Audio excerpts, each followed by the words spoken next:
ঘৰচীয়া হাতী আমাৰ পালিত হাতী বুলি কয়। পালিত হাতীৰ গণনা গোটেই ভাৰতবৰ্ষত হৈ আছে।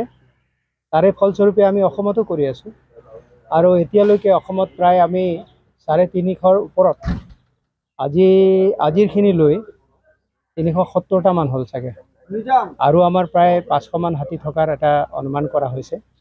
গতিকে 900ৰ ওপৰত আমি হাতী থকাৰ ধাৰণা কৰিছোঁ অসমত, পালিত হাতী। আৰু এই হাতীখিনিৰ আমি জোখমাখ লৈছোঁ, বাহ্যিক যিটো কৰিছোঁ, আৰু আন্তৰিক যিখিনি ইণ্টাৰনেল যিখিনি আছে ব্লাড সোৱাব লৈছোঁ, তাৰ জেনেটিকেল এইটো ওলোৱা হ'ব, DNA প্ৰফাইলিং কৰা হ'ব। হাতী যাতে ভৱিষ্যতে আৰু অবৈধ সৰবৰাহ নহয় বা হাতীৰ প্ৰকৃত গণনা হ'ব পাৰে, প্ৰকৃত তথ্য আমি ওলাব পাৰোঁ হাতীৰ, সেইটোৰ কাৰণে আমি এই প্ৰকল্প আৰম্ভ কৰিছোঁ।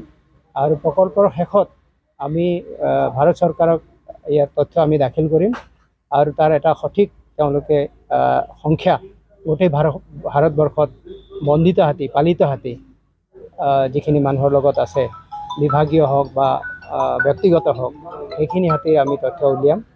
আৰু তেনেকৈ ইতিমধ্যে প্ৰাকৃতিকভাৱে যিবিলাক হাতী আছে, বনৰীয়া হাতী, সেইবিলাকৰ সংখ্যা ইতিমধ্যে ভাৰত চৰকাৰে প্ৰকাশ কৰিছে।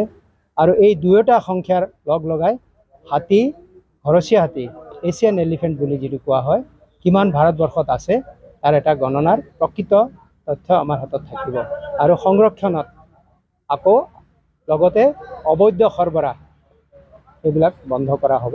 ইয়াৰ পিছত কেতিয়াবা আৰম্ভ কৰিলে আৰু কেতিয়ালৈকে সামৰণি কৰিব? এইটো আমি মে' মাহৰ পৰা কৰিছোঁ, ছেপ্টেম্বৰৰ প্ৰথম সপ্তাহত এইটো শেষ হ'ব।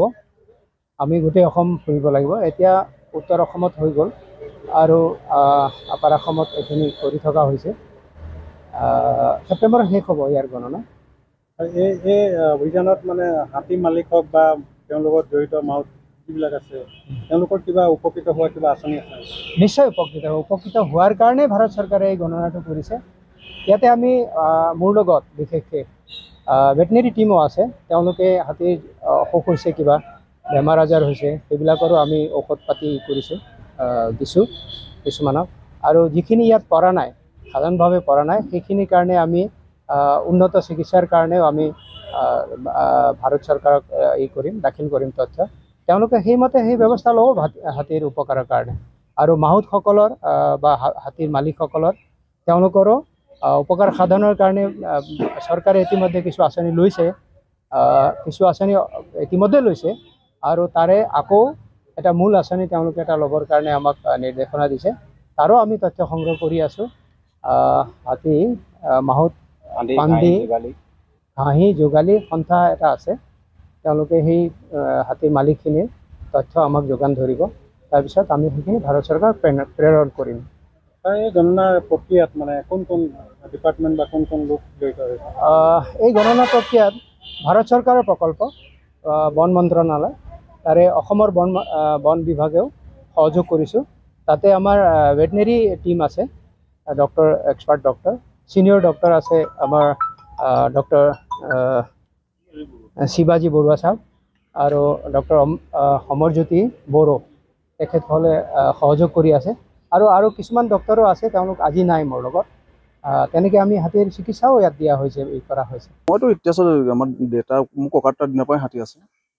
ককাৰ মই এতিয়া 3rd জেনেৰেশ্যনত মই হাতী পালিছোঁ। আগতে যিটো আছিলে সেইটো আজিকালি নাই, এইটো কম। আজিকালি হাতী আনি আমাৰ ঘৰত খানানত আগৰ পৰা পুহি চিটিকি আমি ৰাখিছোঁ, তাৰ বাহিৰে একো নাই। আজিকালি খোৱা বোৱাৰ অসুবিধা, বন্ধা মেলা অসুবিধা, চাইডে নিবলৈও অসুবিধা। ইফালে নিবলৈ মানে এনেকুৱা অসুবিধা হয়, য'ত আমি কোনোবা এডোখৰ জেগালৈ খাদ্যৰ কাৰণে নিবলৈ হ'লে জেগা নাপাওঁ, ইফালে নাপাওঁ। এনেকৈ মানে বাগান চাগান হোৱাৰ কাৰণে মানুহ হাতী পালি পেলালে অসুবিধা, ঘাঁহ চাহ দিগদাৰ, কল লাগে। ধৰক এজনী হাতী খুব দিনটোত 15-20ডাল কল লাগে, 15-20 বান্ধিবলৈ অসুবিধা হয়। এতিয়া আমি আগতে ফৰেষ্ট অফিচৰ আমি কাম কৰিছিলোঁ, এতিয়াতো নাই। তেখেতলোকে প্লেণ্টেশ্যন দিলে আমি হাতী মেলিব নোৱাৰোঁ, বান্ধিবলৈ অসুবিধা। তেখেতলোকৰ পৰা অৰ্ডাৰ ল'বলৈ, অৰ্ডাৰো নিদিয়ে আজিকালি বান্ধিবলৈ, তেনেকুৱা। হাতী আজি ইয়াত আমাৰ মোৰ হাতী যে মাইক্ৰ'চিপ আৰু DNA টেষ্ট চৰকাৰৰ নিৰ্দেশ মতে এনেকৈ অনা হৈছে। চৰকাৰে জানি দিছে যে ইণ্ডিয়া গভৰ্ণমেণ্টৰ ফালৰ পৰা তেখেতলোকে গভৰ্ণমেণ্টৰ হাতীবিলাক অলপ টেষ্ট কৰিব। যেনেকৈ আমি গাড়ী চাড়ীবোৰ যেনে গাড়ী ফিটনেছ বনাই তেনেকুৱা নিচিনা বুলি, তেনেকুৱা কামৰ কাৰণে। যিকোনো খবৰৰ বাবে যোগাযোগ কৰক 7099017330 আৰু 7099017110 নম্বৰত।